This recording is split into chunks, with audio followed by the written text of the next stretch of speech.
벌써 7월 마지막 주가 되었습니다. 제가 파송을 맞아 첫 주에 와서 새로 왔습니다. 처음 뵙습니다. 인사를 드렸던 게 며칠 전 같은데 이제는 얼굴도 이름도 눈에 있고 또 신방을 하거나 길게 이야기를 나눈 분들은 어디서 사시는지 무슨 일을 하시는지 아는 분들이 제 눈에 이렇게 많이 들어옵니다. 아직 모르는 게 더 많고 궁금한 게 날마다 더 많아지지만 아직 또 이름을 얼굴을 연결하지 못해서 죄송한 마음이 가득하지만 사귐이 시작된 좋은 분들 덕분에 맘모스 은혜연합감리교회에서 잘 적응하고 있습니다. 그렇게 얘기할 수 있어서 참 고맙습니다. 새로운 곳으로 이사를 하게 되면 은행이 어디 있는지 알아야 합니다. 또 식료품 병이 어디 있는지, 어디 가서 물건을 사야 할지, 어느 가게 야채가 더 싱싱한지, 어떤 중국집이 우리 집까지 배달을 해주는지, 어느 집 피자가 더 맛이 있는지 많이 궁금합니다. 그래서 물어도 보고 또 가보기도 합니다.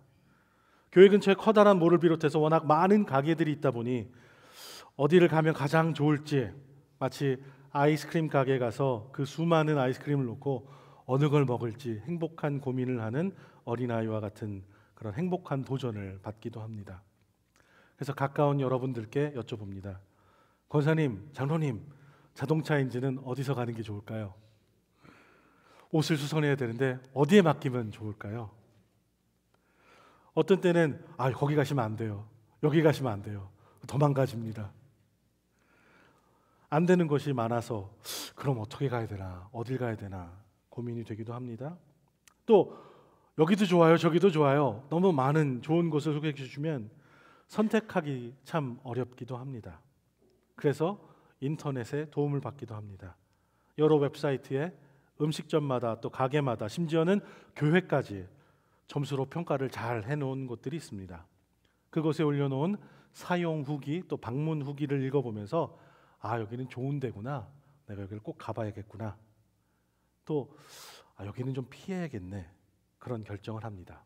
그러다 그런 리뷰도 보지도 못했고 또 알지도 못했던 곳이었는데 오다 가다 발견한 곳이 생기면 여기 대박이다, 여기는 또 다른 분들께 알려드려야지 하는 것도 생깁니다. 얼마 전에 제가 어떤 분께 제가 닭고기랑 칠면조요리 같은 쇠고기를 잘 못 먹어요. 먹으면 소화도 잘 안 되고 다음날 일어나면 막 얼굴에 뾰루지도 생기고 그렇습니다. 그랬더니 어느새 그 기쁜 소식이 우리 교회 방방곡곡에 다 알려져서 여러분들이 저에게 오셔서 목사님 닭고기 못 드신다면서요? 그렇게 물어보십니다. 참고로 말씀드리면 지난 수요일 날 치킨 윙 한 조각 먹었습니다. 먹을 수는 있는데 저녁에 먹으면 좀 힘들더라고요. 또 어떤 분께 제가 월남국수 참 좋아합니다. 제가 제일 좋아하는 음식 중에 하나입니다. 그랬더니 바로 다음 날 신방을 하기로 계획했던 가족이 초대해 주셔서 만나게 월남국수를 같이 나눠 먹었습니다. 어떤 백화점에서 70% 세일을 한다더라. 솜씨가 훌륭한 주방장이 나타나서 대박난 음식점이 어느 동네에 있다더라. 요즘 먹는 제철 과일이 어디에 있는 한아름이 제일 좋다더라. 어느 여행사에서 한국에 다녀오는 왕복 항공권을 할인을 해서 판다더라 하는 이야기를 들으면 혼자 알고 있지 않고 다른 사람들에게, 친구들에게, 직장 동료들에게, 이웃들에게 또 가족들에게 알려주게 됩니다. 그러면 사실 나만 들은 것 같았는데 어느새 물건은 다 팔려버리고 음식점엔 줄이 길게 늘어서고 어떨 때는 좋은 기회를 놓쳐버릴 때도 있습니다. 그 소식이 아주 빨리빨리 퍼져가죠. 우리가 너무도 잘 알고 있지만 그래서 잘 하고 싶지만 또 가장 하기 어려운 교회 목회 중에 하나가 바로 전도입니다. 예수 천당 불신 지옥 많이 들어보셨죠? 사람 많은 곳에서 기타를 들고 찬양을 하거나 전도지를 나누어 주는 것으로 대표되는 이 전도는 사실 좀 하기 어려운 일로 우리 머릿속에 인식되어 있습니다. 낯선 사람을 만나서 말 건네는 것도 참 어려운데 말을 꺼내기도 전에 거절을 하기도 하고 그런 일을 당하게 되면 참 더 이상 하고 싶지 않은 생각도 듭니다. 또 오랫동안 알고 있는 사람에게 몇 년 동안 열심히 권면하고 그렇게 교회를 좀 나오셔라, 우리 함께 예배드리러 가자 했는데 관심조차 없으면 더 이상 용기가 나질 않습니다. 영어로 전도는 이벤젤리즘이라고 합니다. 그 말은 그리스 말 유앙겔리온이라는 말에서 나오는데요. 유는 좋다라는 말이고요. 앙겔리온은 천사와 같은 어원으로 전한다라는 뜻을 가지고 있습니다. 즉 전도는 좋은 소식을 전하는 것입니다. 세일 소식을 전하듯이, 음식점을 소개하듯이 좋은 것을 찾으면 나누는 것이 바로 전도입니다. 오늘의 말씀은 바로 그 전도에 관한 이야기입니다. 예수님께서는 비유를 말씀하지 않고는 설교를 하지 않으셨다라고 성경은 이야기합니다. 예수님께서는 아주 훌륭한 이야기꾼이셨습니다. 신약 성경에 나오는 바리새인과는 마치 굉장히 다른 그런 모습으로 사셨습니다. 바리새인들은 구약 성경을 항상 인용했습니다. 그들은 구약 성경의 두루마기를 펴고 그것을 아주 경건하게 읽었습니다. 그리고 그것이 아주 경건한 모습으로 보이기 위해서 성경을 계속해서 인용하여 이야기를 했습니다. 그래서 아주 어마어마하게 경건해 보였습니다. 그래서 계속 성경을 인용해서 이야기하는 것을 듣는 사람들은 아주 지루해서 죽을 지경이었습니다. 하지만 예수님께서는 구약 성경을 거의 인용하지 않으셨습니다. 소크라테스나 플라톤으로 유명한 그리스 철학에 관해서 이야기하지도 않으셨습니다. 예수님께서 사용하신 것은 그저 일상의 것, 삶의 이야기들이었습니다. 특별히 대단한 사람들의 이야기를 나눠주신 것도 아니고 그저 우리네 일상에서 보고 듣고 체험할 수 있는 것만으로 된 그런 이야기들이었습니다. 그래서 그 이야기가 너무나 자연스럽고 쉽게 이야기를 이해할 수 있었습니다. 예수님의 이야기 보따리는 참으로 무궁무진했습니다. 예수님께서 어느 날 말씀하셨습니다. 하나님의 나라는 이와 같습니다. 겨자씨 한 알이 있었습니다. 땅에 심은 씨앗 중에 가장 작은 이 씨앗을 땅에 심었더니 제 키보다 훨씬 크게 자라서 이스라엘에서 가장 큰 나무가 됐습니다. 귀 있는 사람은 하나님 나라의 수수께끼를 이해하십시오. 우리는 씨앗이 하나님의 말씀이라는 것을 기억해야 합니다. 씨앗은 성경이고 씨앗은 예수님의 말씀과 이야기들입니다. 그리고 씨앗은 바로 예수님 자신을 상징합니다. 오늘의 성경 말씀은 성경, 하나님의 말씀, 그리고 예수님의 비유들 안에서 성장하는 어마어마한 힘에 대해서 이야기를 합니다. 우리 몸에 뼈가 부러지면 그 정도의 차이는 있지만 뼈가 서로 붙으려고 우리 몸이 열심히 노력을 합니다. 또 우리 몸에 상처가 나면 겉에 피가 흐르지만 굳어서 딱지가 지고 그 안에 새로운 살들이 돋아납니다. 우리 몸이 스스로 낳는 힘을 가진 것처럼 그 작은 씨앗도 그 안에 아주 신비한 힘이 들어 있습니다. 뼈가 왜 굳습니까? 피가 왜 굳습니까? 또 왜 상처에 새로운 살이 돋아납니까? 생명 안에는 아마도 신비한 힘이 있어서 그렇게 되는 것 같습니다. 씨를 흙 속에 묻어두면 왜 그것이 뿌리가 내리고 이파리가 나고 꽃이 피고 열매를 맺습니까? 아마도 그 씨앗 속에 신비한 힘이 있어서 그럴 것입니다. 역시 성경도 하나님의 말씀도 예수님도 우리 마음속에 들어오시면 계속 자라시고 뿌리를 내리십니다.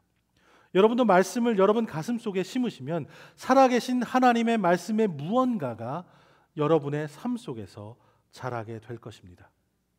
여러분 제단 위에 있는 저 커다란 성경을 보십시오. 이 성경은 우리 예배의 한 가운데 놓여 있습니다. 우리 예배당에 들어올 때 중간 통로에서 고개를 들어보시면 저 커다란 성경이 저 제단 한 가운데 놓여져 있는 것을 보실 수 있습니다. 그러면 왜 저 성경이 저 대단 위에 놓여져 있는 것일까요? 이 성경 안에 우리는 어떤 힘이 있다고 그렇게 믿음으로 고백합니다. 태초에 말씀이 계셨고 그 말씀이 육신이 되신 것이 바로 예수 그리스도십니다. 그래서 성경은 예수 그리스도의 임재, 즉 이곳에 우리와 함께 계심을 나타냅니다. 그래서 성경은 하나님의 사랑을 상징합니다. 이 성경 안에 있는 무언가가 사람의 마음밭에 심겨졌을 때 예수 그리스도의 사랑이 자라나게 됩니다. 부러졌던 우리의 뼈가 서로 붙고 상처에 새 살이 돋아나는 능력이 있고, 씨앗도 땅에 묻혀지면 자라나는 능력이 있듯이 이 성경도 자라나는 신비한 능력을 가지고 있습니다. 그래서 우리 교회도 새벽마다 하나님의 말씀을 묵상하고 또 매주 모여 함께 예배하며 말씀을 듣고 매달 속회로 모여서 또 성경 공부를 통해서 하나님의 말씀을 우리 마음밭에 뿌리게 되는 것입니다. 이 성경 안에 있는 능력이 바로 예수 그리스도이십니다. 이 성경이 가지고 있는 힘이 바로 하나님께서 우리의 삶에 함께 하여 주시는 임재입니다. 어떤 크리스천들은 왜 자신의 믿음이 강해지지 않는지 잘 알지 못합니다. 왜 그들이 믿음이 약한지, 열매가 없는지 잘 알지 못합니다. 그들은 왜 자신들의 삶에 큰 기적이 일어나지 않는지 알지 못합니다. 대부분의 경우 더 이상 말씀을 읽고 묵상하지 않기 때문입니다. 아마도 이곳에 계신 어떤 분은 성경 구절을 아주 잘 암송하고 계시리라 저는 믿습니다. 우리가 잘 아는 성경인 요한복음 3장 16절, 시편 23편, 로마서 8장, 고린도전서 13장 등등의 성경들을 아주 잘 알고 계시고 또 외우시는 분들이 많이 계시리라 믿습니다. 성경의 제일 가운데가 어떤 책인지, 어느 장이 가장 긴지, 어느 구절이 성경에서 가장 짧은지, 만약에 속대항 성경 퀴즈 대회를 저희가 만약에 한다면 대표 선수로 뽑히고 또 그곳에 나가서 상품을 모두 싹쓸이할 분이 이 중에 한 분 꼭 계시리라 저는 믿습니다. 그런데 어떤 분들은 외우는 성경 구절이 전혀 없고 그냥 일반적으로 기독교는 이렇다, 또 그리스도인의 삶은 이래야 될 것 같다 정도만 아시는 분도 우리 중 안에 계실 것입니다. 하지만 솔직히 말하면, 아주 진짜로 솔직하게 까놓고 말하면 여러분 중에 많은 분들이 매일 성경을 읽지 못합니다. 그렇게 마음속으로 고백하실 것입니다. 어쩌면 주일 아침이 드려지는 예배 시간 중 성경 봉독할 때 일주일 중에 유일하게 성경을 펴보는 시간이 될 것입니다. 요즘 교회들은 서비스가 좋죠? 스크린에 다 나옵니다. 그래서 성경을 갖고 다니지 않는 분들도 참 많으세요. 어쩌면 주일 아침에 저 화면에 나오는 그 성경을 보는 것이 유일하게 성경을 접하는 시간일지도 모르겠습니다. 많은 크리스천들이 스스로에게 이런 질문들을 합니다. 왜 내 믿음은 이렇게 얕을까? 왜 나는 하나님과 같이 동행하지 못할까? 왜 하나님은 나로 멀리 계신 것처럼 나는 그렇게 느끼고 살까? 왜 나는 영적으로 우울증에 빠져 있을까? 도대체 내 영적 삶에 무슨 문제가 있는 것일까? 대부분의 경우 하나님의 말씀을 먹지 않아서입니다. 하나님의 말씀을 잘 먹으면 여러분의 영혼에 그리스도께서 들어오시고 예수 그리스도께서 여러분 마음속에 자라나십니다. 누구도 자신 스스로 태어나서부터 그리스도인으로 자라나지 않습니다. 어떤 교회도 교회 간판을 걸었다고 그냥 성장하지 않습니다. 가만히 있는데 부흥을 경험할 수 없습니다. 어느 누구도 자기의 삶에 예수 그리스도를 주인으로, 또 자기 삶을 예수님께 온전히 그냥 드리지 않습니다. 자동으로 드려지는 것은 전혀 없습니다. 말씀의 능력이 있다는 것은 무슨 뜻입니까? 여러분 성경 가지고 계시면 여러분 손에 이렇게 한번 들어보세요. 성경이 없으신 분들은 앞에 있는 그 빨간 찬송가라도 이렇게 들어보세요. 성경 들으신 척 하세요. 성경에 하나님 말씀에 능력이 있습니까? 그럼 막 들고 있는 이 손에 찌릿찌릿 막 능력이 옵니까? 안 오죠. 저도 잘 못 느끼겠어요. 예. 이렇게 물론 열심히 한 손으로 이렇게 들고 다니면 우리의 팔뚝이 강해질 수 있습니다. 하지만 말씀이 지니는 힘이 여러분 손에 느껴지십니까? 말씀은 펼쳐서 읽을 때 그 능력이 있습니다. 여러분이 성경을 매일 펴서 읽고 묵상하신다면 그 말씀이 여러분 안에서 자랍니다. 이것이 바로 오늘 비유를 통해서 예수님께서 하시는 말씀입니다. 목사로 제가 목회를 하다가 도전을 받을 때가 가끔 있습니다. 목사님들보다 더 훌륭한 성도들을 만날 때 그렇습니다. 제가 평균 일주일에 8개에서 10개의 설교를 예배를 통해서 합니다. 매일 적어도 한두 시간씩 설교를 위해서 시간을 써가면서 설교를 작성합니다. 하지만 제가 한 달 전에 어떤 설교를 했는지 기억하는 경우는 참 드뭅니다. 그때 어떤 설교를 했어요, 목사님? 라고 제게 만약 물으신다면 창피하지 않으려고 억지로라도 생각을 해내서 대충 기억을 살려 이야기를 할 수 있을 것입니다. 하지만 원고 없이는 여기저기 포인트가 빠져 있고 그때 어떤 예화를 들었는지 기억을 못하기 때문에 어쩌면 반쪽보다 못한 설교를 들으시게 될 수 있습니다. 그런데 꼭 몇몇 분들은 몇 달이 넘도록 들은 말씀을 씨름하며 그것을 살아보려고 노력하는 분들이 계십니다. 설교한 저는 기억하지 못하지만 어떤 한 문장에 이 가슴이 찔려서 영혼이 찔려서 그 말씀만 생각하면 하염없이 눈물을 흘리시는 분도 계십니다. 그리고 설교를 한 제 기억 속에서는 희미해졌는데 그분들 가슴 속에는 그 말씀이 더욱더 생생하게 자라나서 쑥쑥 자라는 말씀이 되어서 그 말씀으로 삶을 통해 열매를 맺는 것을 제 눈으로 보게 됩니다. 들은 설교를 묵묵히 살아가시는 모습을 볼 때마다 참 감사하기도 하고 목사인 제게 큰 도전이 되고 그래서 고개를 숙이게 됩니다.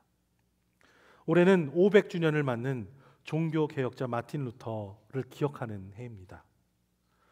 마틴 루터는 아주 열정적인 설교자였지만 그의 설교의 힘이 그의 훌륭한 신학에서 나오지 않는다고 그는 고백합니다. 그것은 그의 훌륭한 운병 능력이나 그가 가진 재능에서 나오지도 않았습니다. 그의 설교의 힘은 듣는 사람의 마음밭에 뿌려진 말씀에 그 능력이 있다라고 그는 고백합니다. 깨닫게 하시는 성령이 없이는 어떤 훌륭한 설교도 삶을 바꾸는 능력이 없습니다. 그래서 설교의 성공 여부는 사람의 관심을 사로잡는 설교 제목에 달린 것도 아니고 잘 짜여진 예화도 아닙니다. 바로 듣는 사람들이 그 들은 설교를 어떻게 붙들고 사느냐에 그 성공이 달려 있는 것입니다. 즉 설교의 완성은 설교를 살아내는 삶에 달려 있다고도 말할 수 있습니다. 제가 오늘 여러분께 드리는 말씀이 성공하려면 여러분이 잘 듣고 이것을 살아내셔야 합니다. 어느 날 예수님께서는 제자들을 따로 부르시고 말씀하셨습니다.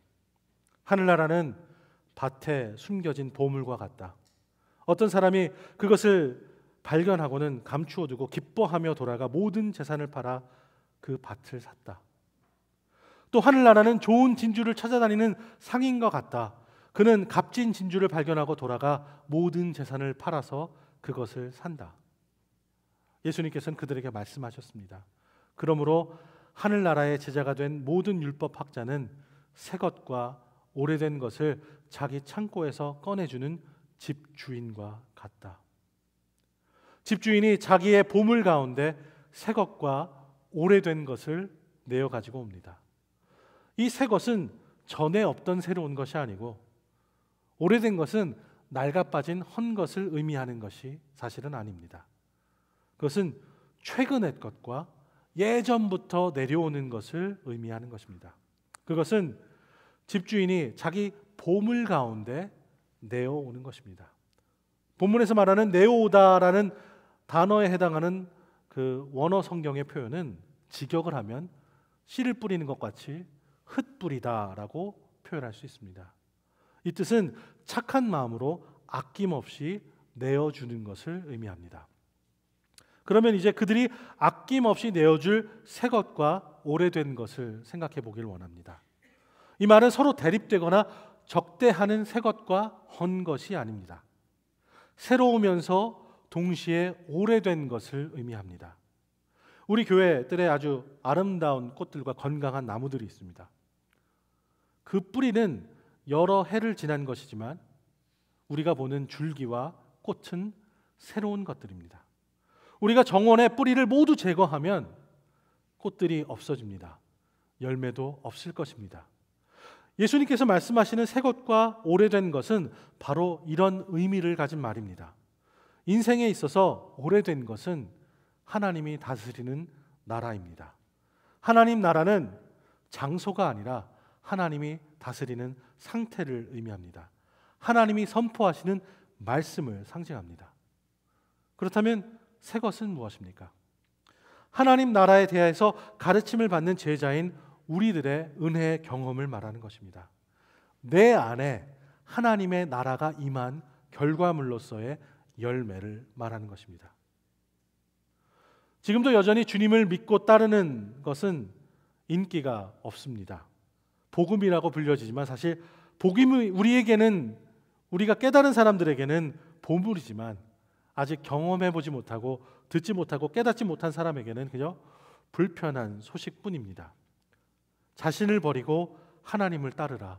삶을 하나님께 드려라. 세상 사람들에겐 얼마나 불편한 소식이겠습니까? 그래서 인기가 없습니다. 그래서 전도하는 일이 참 어렵습니다. 그리스도의 교회는 언제나 왕이신 주님을 드러내며 그분이 다스리는 나라를 나타내야 합니다. 하나님의 나라를 가르침받은 제자들이 곳간에서 내오는 오래된 것과 새로운 것, 그것을 통해서 우리는 영혼을 구원해야 할 것입니다. 여러분은 어떻게 생각하고 어떻게 믿으십니까? 우리의 신앙이 적당히 세상 사는 지혜 중에 하나라고 그렇게 믿으십니까? 우리가 예수님을 은혜롭고 자비로우시고 사랑과 인애가 많으신 분을 강조하고 그래서 그저 교회만 나오면 구원에 이르는 것으로 우리가 혹시 그렇게 전도하고 가르치지는 않습니까? 우리는 이제 주님께서 가르쳐 주신 하나님의 나라, 하나님의 다스리심이 내 안에 우리의 삶 속에 이루어지기를 위해서 노력해야 할 것입니다. 우리가 비록 과거 히브리인이 가졌던 엄격함이나 청교도들의 준엄함에 미치지 못할지라도 주님과 깊이 사귀는 삶을 살아야 할 것입니다. 하나님의 나라는 값을 따질 수 없는 아주 귀중한 보물입니다. 그토록 귀중한 보물을 얻기 위해 내 삶의 다른 모든 것들을 포기해야 합니다. 그렇게 얻은 이 귀한 보물을 여러분과 또 여러분 이웃과 여러분 사랑하는 분과 나누기를 원합니다. 구원의 소식을 전하기 위해서는 가능한 모든 것들을 우리는 다 동원해야 합니다. 오래된 것과 그리고 은혜를 입은 새로운 것들을 다 사용해야 합니다. 이 성경에는 능력이 있습니다. 들고 다니면 팔뚝만 튼튼해집니다. 하지만 펼쳐서 보면 놀라운 삶을 경험하게 됩니다. 내 삶을 바꾸는 귀한 경험을 통해 새롭게 거듭납니다. 오래된 것과 그리고 우리 안에 새로운 것을 가지고 하나님의 귀한 복음을 전하시는 맘모스 은혜교회와 또 우리 모두가 되기를 주님의 이름으로 축원합니다. 기도하시겠습니다.